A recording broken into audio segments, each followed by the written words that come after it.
अस्सलाम वालेकुम dear students. आज के इस वीडियो लेक्चर में हम पढ़ेंगे Indian constitution and it is salient features. यानी हिंदुस्तान के आईन को हम पढ़ेंगे और उसकी खुसूसियात बयान करेंगे। चूँकि आप इस बात से बखूबी वाकिफ़ हैं कि लेसन नंबर 2 जो आपके सिविक्स किताब का लेसन नंबर 2 था, उसमें हमने पढ़ा है विंटर्स में कॉन्स्टिट्यूशन क्या होता है और उसके साइलेंट फ्यूचर्स पे भी हमने कुछ सरसरी नज़र मारी थी। लेकिन मैंने ये मुनासिब समझा कि दोबारा आप तक ये बात पहुंचा दूं कि कॉन्स्टिट्यूशन और इसके साइलेंट फीचर्स पर हम दोबारा बात करें, ताकि जहां आपको कमी पीछे रही थी वो क्लियर हो जाए। तो चलो तैयार हो जाए। देखिए, सबसे पहले जो वर्ड कॉन्स्टिट्यूशन है, जिस तरह हम साइंस में पढ़ते हैं कॉन्स्टिट्यूएंट, यानी कुछ चीज़ों का बनी हुई चीज़ या कुछ चीज़ों का मिक्सचर, जिसको हम कॉन्स्टिट्यूएंट, जब कोई चीज़ कुछ चीज़ों की कॉन्स्टिट्यूएंट होती है, कुछ चीज़ों की मिली-जुली चीज़ों की होती है, उसको हम कॉन्स्टिट्यूएंट्स कहते हैं। तो इसी तरह कानून जो हैं, ये कानून कॉन्स्टिट्यूशन जो है, जिसको हम उर्दू में आईन कहते हैं, ये भी कायदों पर मुश्तमिल एक किताब है जिसमें कानून लिखा है।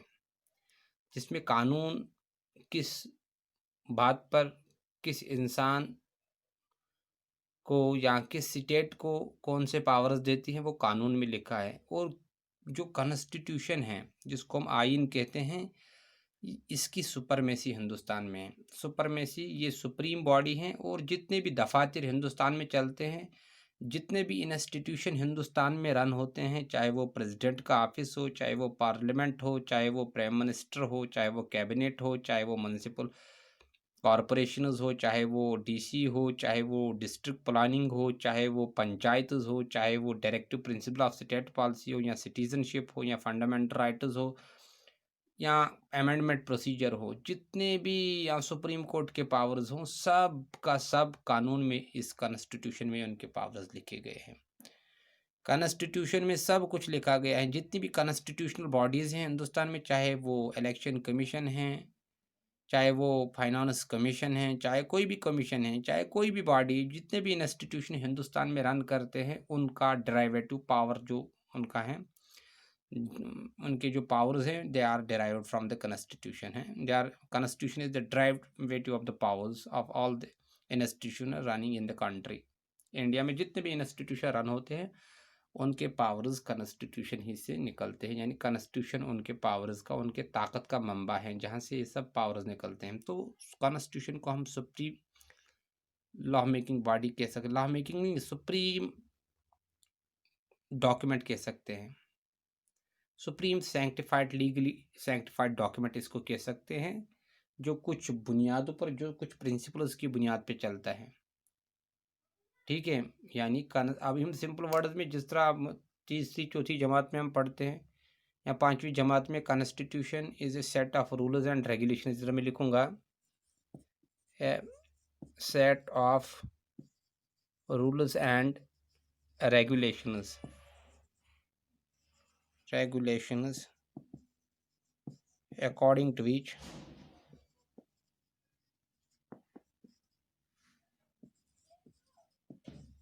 a state is governed, a state is governed। क्योंकि ये स्टेट, आप याद रखें, हिंदुस्तान में इस जो सेंट्रल यूनिट्स होते हैं, उनको हम स्टेट्स कहते हैं। स्टेट का मतलब कंट्री भी होती है इंटरेस्ट लेवल पर, ठीक है, और स्टेट कंट्री से बड़ी चीज़ होती है। आप याद रखें, आप कॉन्स्टिट्यूशन क्या है, a set of rules and regulations according to which a state is governed.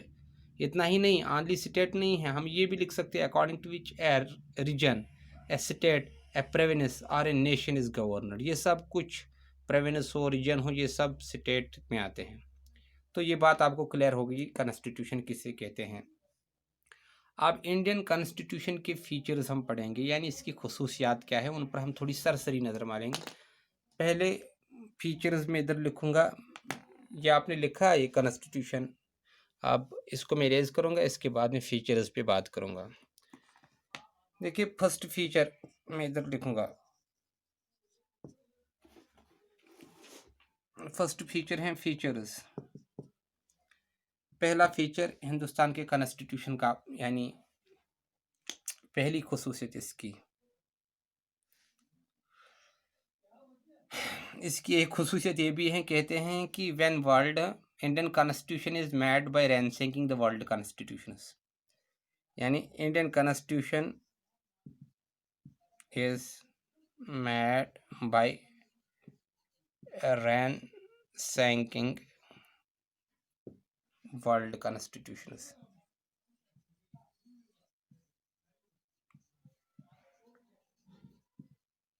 ये पॉइंट आप याद रखेंगे।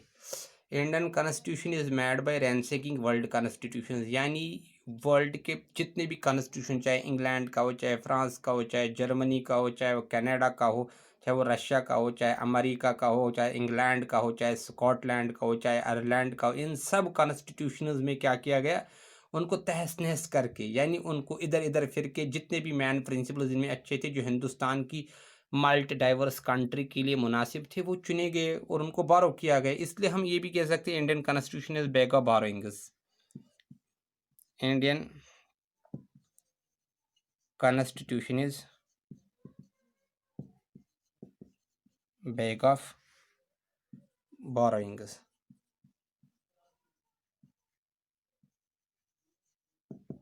या यूं कह सकते हैं Indian constitution is melting pot of world constitution. ये भी कह सकते हैं Indian constitution is melting pot of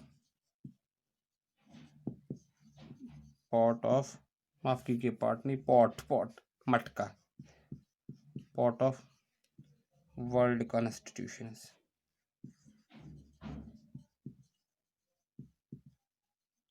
ये मेल्टिंग पॉट जो है, ये एडियम है, यानी मुहावरा है।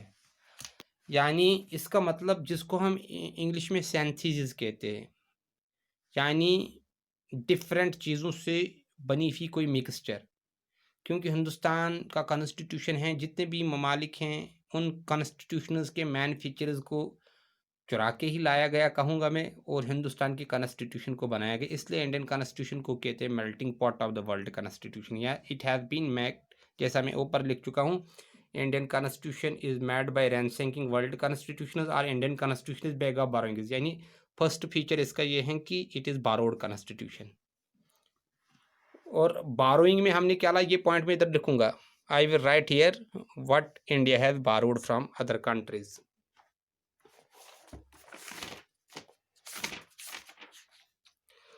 फर्स्ट पॉइंट, हिंदुस्तान ने बारोड कॉन्स्टिट्यूशन इसी क्यों कहते हैं। फर्स्ट पॉइंट क्या बारो किया, पहले हम कहेंगे हिंदुस्तान ने पार्लियामेंट्री सिस्टम बारो किया। हिंदुस्तान में पार्लियामेंट्री सिस्टम ऑफ गवर्नमेंट है, पार्लियामेंट्री सिस्टम, तो ये यूके से लाया गया, यूनाइटेड किंगडम। दूसरा पॉइंट है पावर्स ऑफ प्रेसिडेंट,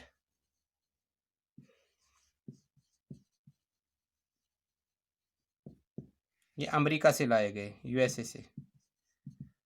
और एमरजेंसी पावर्स जो हैं, एमरजेंसी पावर्स ऑफ प्रेसिडेंट, ये वेमर रिपब्लिक यानी जर्मनी से लाए गए हैं, जर्मनी से लाए गए। इसके बाद एक और पॉइंट है judicial review,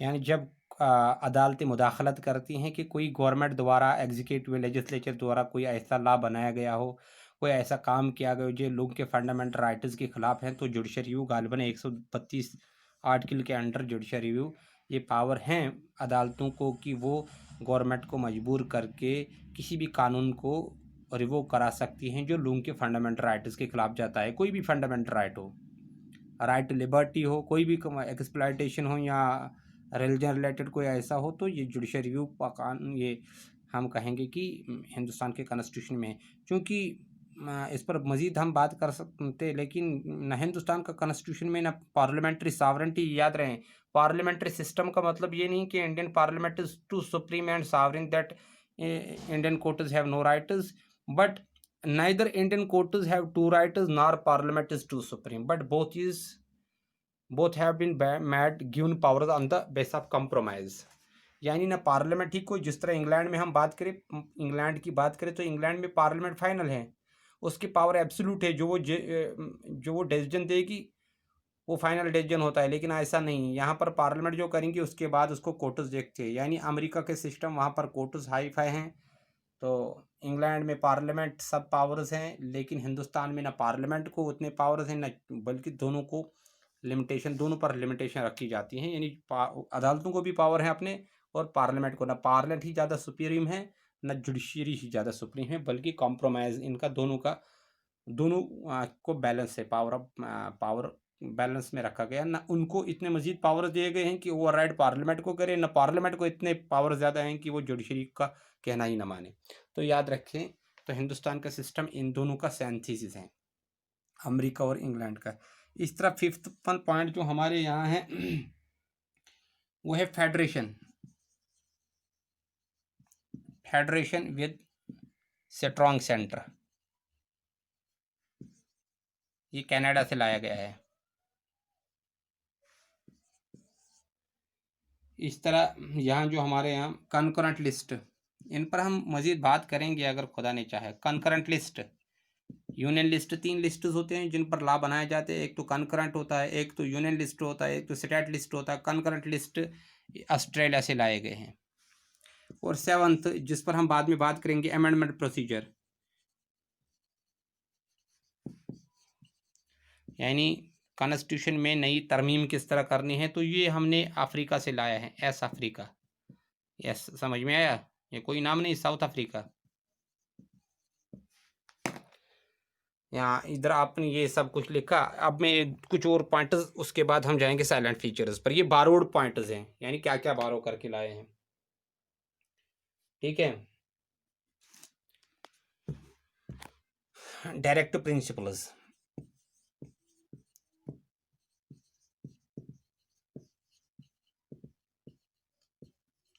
of state policy,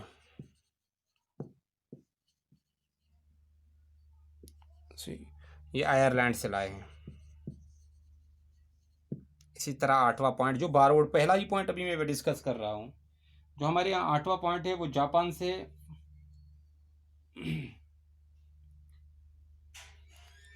Japan से प्रोसीजर एस्टेब्लिश्ड बाय लॉ,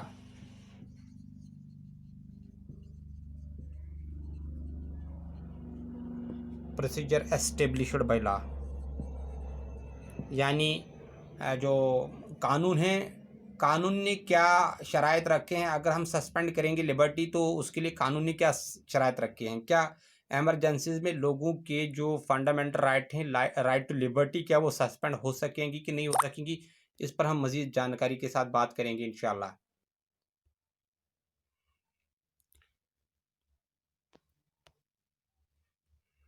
और 9th वन जो है हमारे यहाँ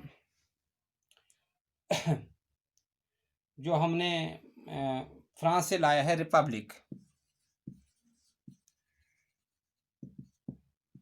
Republic means that we have constitution, constitution is supreme, and second adoption, यानी रिपब्लिक डे इसको कहते हैं जब हिंदुस्तान का कानून एनफोर्स हुआ, यानी कैबिनेट फोर्स जब वो काम में आया। और दूसरी बात, हमारे कंट्री का हेड जो है प्रेसिडेंट, वो इलेक्टेड है, वो इलेक्टेड हेड हैं, he is also elected one, and his office is open to all people, यानी कोई भी इंसान प्रेसिडेंट के ऑफिस में जा सकता है, वहाँ रोकथाम नहीं है कि वो अपनी शिकायतें वहाँ दर्ज करा सकता है। Every one is free to go to the president office. लेकिन यहाँ तो हम लोगों को अपने राइट्स ही पता नहीं है, तो बदकिस्मती यही है कि हमें अपने राइट्स पता नहीं, इसलिए हम अच्छे सिटीजन नहीं बन सकते तब तक जब तक हमें अपने राइट्स और अपनी ड्यूटीज़ का पूरा पता ना हो।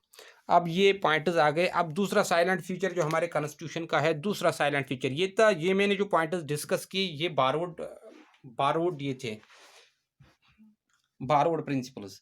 अब हम दूसरा पॉइंट जो इंडियन कॉन्स्टिट्यूशन, जो मैंने कहा था इंडियन कॉन्स्टिट्यूशन बारोड फीचर जो इसके थे, वो पहला पॉइंट था। दूसरा, लेंथेस्ट कॉन्स्टिट्यूशन इन द वर्ल्ड, दुनिया का सबसे लेंथी कॉन्स्टिट्यूशन इंडिया का है, जिसमें 1 लाख से जायद, मोर देन 1 लाख वर्ड इसमें है, मोर देन 1 लाख वर्ड्स। और जब हिंदुस्तान का कॉन्स्टिट्यूशन बना 26 नवंबर को 1949, तो उस वक्त इसमें 395 आर्टिकल थे। 395, यहाँ तो 395 मैंने लिखा है। एक पॉइंट यहाँ आप ज़रूर याद रखिएगा कि जो हम इंडियन कॉन्स्टिट्यूशन कहते हैं, constitution it is wrong term. 393 में लिखा है the constitution of India. Indian constitution word वहाँ पर नहीं लिखा है। Article 3 says that we shall say the constitution of India और the constitution of Bharat. Indian constitution कहना गलत है अगर हम कॉन्स्टिट्यूशनली देखें तो। ये पॉइंट आप याद रखें। जब 395 आर्टिकल्स हैं थे हमारे, जब हिंदुस्तान का कॉन्स्टिट्यूशन बना, और उसमें 8 शेड्यूल थे, 8 शेड्यूल थे और 12 पार्ट्स थे, 12 पार्ट्स। लेकिन बाद में चूंकि हम जानते हैं कि हिंदुस्तान के कॉन्स्टिट्यूशन में वक्तन फवक्तन नई नई चेंजेस पैदा होती हैं, तो कॉन्स्टिट्यूशन को अमेंड किया जाता है। तो आज अगर प्रेजेंट में देखें तो 448 2019 में आर्टिकल्स थे गालिबन, और 104 बार इंडियन का कॉन्स्टिट्यूशन अमेंडमेंट हुआ था। यानी new changes have been brought in the Indian constitution. 104 times Indian constitution amend हुआ है। और आज हम देखें प्रेजेंट में इसकी 448 आर्टिकल्स हैं, और ये शेड्यूल्स 12 बन गए। 8 से आज शेड्यूल्स 12 हैं, और ये पार्ट्स 25 बन गए प्रेजेंट में। तो इंडियन का कॉन्स्टिट्यूशन बहुत लेंथीस्ट कॉन्स्टिट्यूशन है।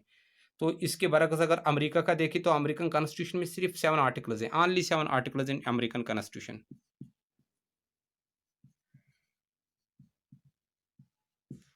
यूएसए कॉन्स्टिट्यूशन याद रहें, अमेरिका के कॉन्स्टिट्यूशन में सिर्फ 7 आर्टिकल्स हैं, जबकि हिंदुस्तान के कॉन्स्टिट्यूशन में इतने आर्टिकल्स हैं।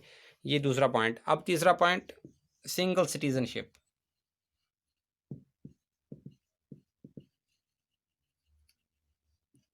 इंडियन कॉन्स्टिट्यूशन में एक और चीज़ है सिंगल सिटीजनशिप, यानी इंडियन इज कॉल्ड, हमारी नेशनलिटी जो है वो इंडियन है। हम ये नहीं कहें we are the Gujarati Indian.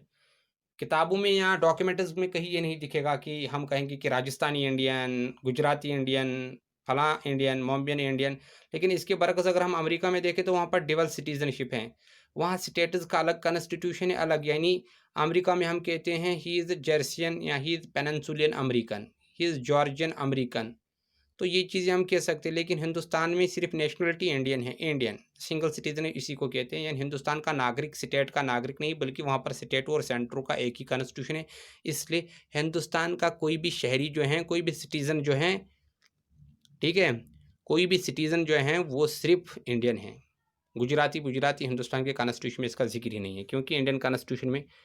चौथी बात, federal system, federal in nature. India का कॉन्स्टिट्यूशन फेडरल है, यानी where there is sharing of power between centre and state. But India का फेडरल सिस्टम कतई अमेरिका और ऑस्ट्रेलिया के फेडरल सिस्टम से डिफरेंट है। यानी फेडरल सिस्टम में क्या होता है, sharing of power between centre and state, where states have their own powers and centre has their own power. But in case of Indian federal system, centre has more powers over states, it is called centripetal.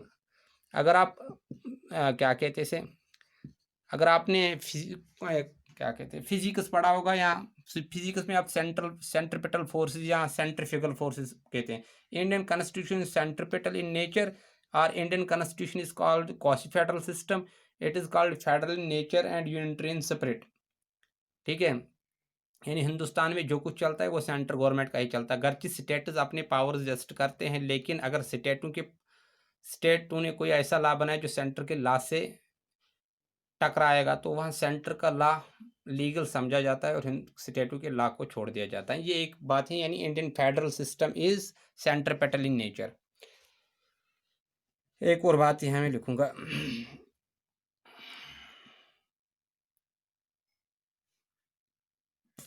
Partly flexible है and partly rigid.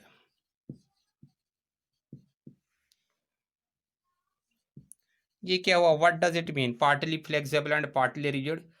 Partly flexible का मतलब ये है जो कानून में जो भी परिवर्तन लाई जाती है, यानी अमेंडमेंट की जाती है, something added to the constitution to make it up to date, इसी को अमेंडमेंट हम कहते हैं। जब कॉन्स्टिट्यूशन में कोई अमेंडमेंट करनी होती है, मानो कि 1950 में हमारा कॉन्स्टिट्यूशन बना, 1949 में बना, 1950 में फोर्स में आया, तो तब से लेके सोसाइटी में कोई चेंज नहीं आई। आप क्या समझते हैं, सोसाइटी में कोई चेंज नहीं आई होगी? आई है। तो इस चेंज को, उस चेंज से किस तरह निपटा जाए, उस चेंज के खिलाफ या उसके हिसाब से कॉन्स्टिट्यूशन को अपडेट किस तरह किया जाए ताकि वो इस चेंज को अपने आप में सम हो ले, तो उसके लिए अमेंडमेंट्स होती हैं। तो अमेंडमेंट इंडियन कॉन्स्टिट्यूशन में पार्टली फ्लेक्सिबल भी होता है, पार्टली रिजिड। इसका मतलब ये है कि कुछ कानून इस तरह बनाए जाते हैं जहाँ पर सिर्फ सेंटर को पावर है सिंपल मेजॉरिटी के जरिए। सिंपल मेजॉरिटी, जैसा कि मैं आपको इससे पहले भी कह चुका हूँ, सिंपल मेजॉरिटी किसको कहते हैं, ये पॉइंट्स आपको याद रखने चाहिए। यहाँ पर ये मेजॉरिटीज बहुत मायने रखती हैं। सिंपल मेजॉरिटी मतलब होती हैं कि अगर पार्लियामेंट में 543 मेंबरान हैं, लोकसभा में 543 मेंबरान हैं, 543 में मानो कि 400 प्रेजेंट है, तो simple majority we half of the members present and voting। मानो कि 543 लोकसभा की मेजॉरिटी हैं, तो उसमें 143 नहीं आए हैं, 400 मौजूद हैं। अब कोई लॉ बनाना है तो जाहिर सी बात है 400 में किन की मंजूरी, इन 400 में 200 अगर वोट डालेंगे किसी भी मसले पर और प्रेजेंट होंगे तो इनकी मेजॉरिटी 2000+1, ये इसको हम सिंपल मेजॉरिटी कहेंगे। आपको समझ में आता है? Half of the members present and voting is called simple majority. इसके बरक्स अगर हम एब्सोल्यूट मेजॉरिटी, रिलेटिव मेजॉरिटी या स्पेशल मेजॉरिटी हम देखें, स्पेशल मेजॉरिटीज़ की भी अपनी अपनी किस्में, उन पर हम यहाँ बात नहीं करेंगे। लेकिन अगर बीच में यहाँ मैं समझाऊंगा आपको कि सिंपल मेजॉरिटी ये फ्लेक्सिबल, पार्टली फ्लेक्सिबल का जो मामला है वो सिंपल मेजॉरिटी के जरिए किया जाता है, यही मेजॉरिटी इसको लगती है। अब पार्टली रिजर्ड, पार्टली रिजर्ड जो मैंने वर्ड यहाँ कहा, तो इसका मतलब क्या है, जब भी कोई कानून ऐसा होता है जहाँ पर हमें स्टेटों का भी क्या कहते हैं, कॉन्सेप्ट लेना पड़ता है। मिसाल को पार्टली रिजर्ड, मिसाल के तौर पर 169 आर्टिकल है, या 239A आर्टिकल, ये याद रखें, आर्टिकल 169। बदकिस्मती टाइम नहीं मिलता, वरना ये आर्टिकल्स पे पूरी बात होती। 169 जो आर्टिकल है कॉन्स्टिट्यूशन में लिखा है कि if state centre has the power under article 169, under 169 article centre can make the second chamber of the state legislature. मानो कि हम देखते हैं स्टेट में जिस तरह सेंटर में होता है, पार्लियामेंट में हम देखते हैं राज्यसभा और लोकसभा, दो हाउसेस हैं, लोकसभा एंड राज्यसभा। इसी तरह स्टेट्स में, किसी स्टेट में, हिंदुस्तान में बहुत सी स्टेटें ऐसी हैं जहाँ पर सिर्फ यूनिकैमरल सिस्टम है, या वहाँ पर मिसाल के लोकसभा के बदले वहाँ लेजिस्लेटिव असेंबली हैं, लेकिन लेजिस्लेटिव काउंसिल भी होती हैं, लेकिन कुछ स्टेट्स हैं हिंदुस्तान में जहाँ पर सिर्फ लेजिस्लेटिव असेंबली है, legislative second chamber, second cameral नहीं है, सेकंड ऐवान नहीं है, दूसरा ऐवान नहीं है स्टेट कानून साज असेंबली का। तो लेजिस्लेटिव अगर अब बनानी होगी, मानो कि लेजिस्लेटिव काउंसिल बनानी होगी, तो स्टेट के कहने पर सेंटर अंडर 169 आर्टिकल ये कर सकता है, he can create the second house of the legislature under 169 article of the Indian constitution.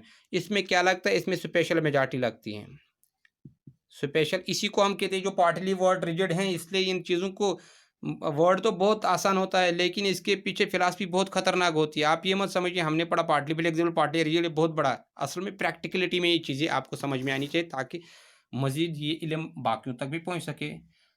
Special majority का मतलब यह है कि पार्लियामेंट की जितने भी मेंबरान हैं, मानो कि 543 में आपको 2/3 मेजॉरिटी चाहिए, ऑल की एब्सोल्यूट मेजॉरिटी यही होती है, 543 में 2/3 मेजॉरिटी होनी चाहिए, 2/3 मेजॉरिटी ऑफ 543।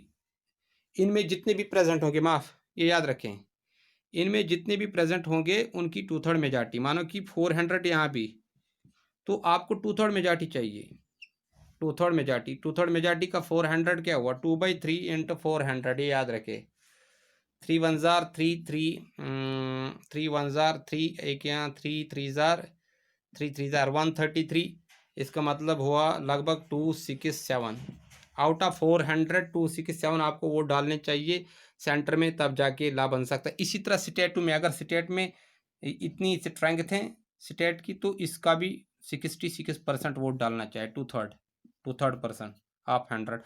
तो वो बन जाता है कि वो 66 के करीब, 100 में से 66 स्टेट के बीच जो स्टेट चाहती हैं कि हमारा दूसरा हाउस हो, तो वहाँ इस तरह ये पार्टली फ्लेक्सिबल और रिजिडिटी का मसला भी आपको समझ में आया होगा, क्योंकि इसके बाद एक ही लेक्चर जाएगा जिसके जिसके साथ ये खत्म होगा lesson he.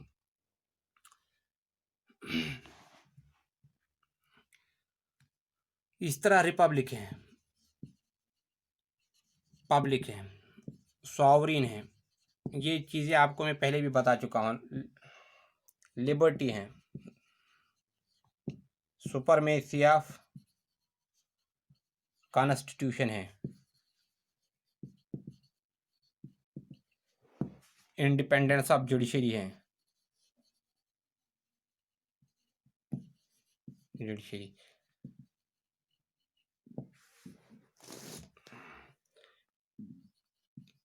Collective responsibility of ministers,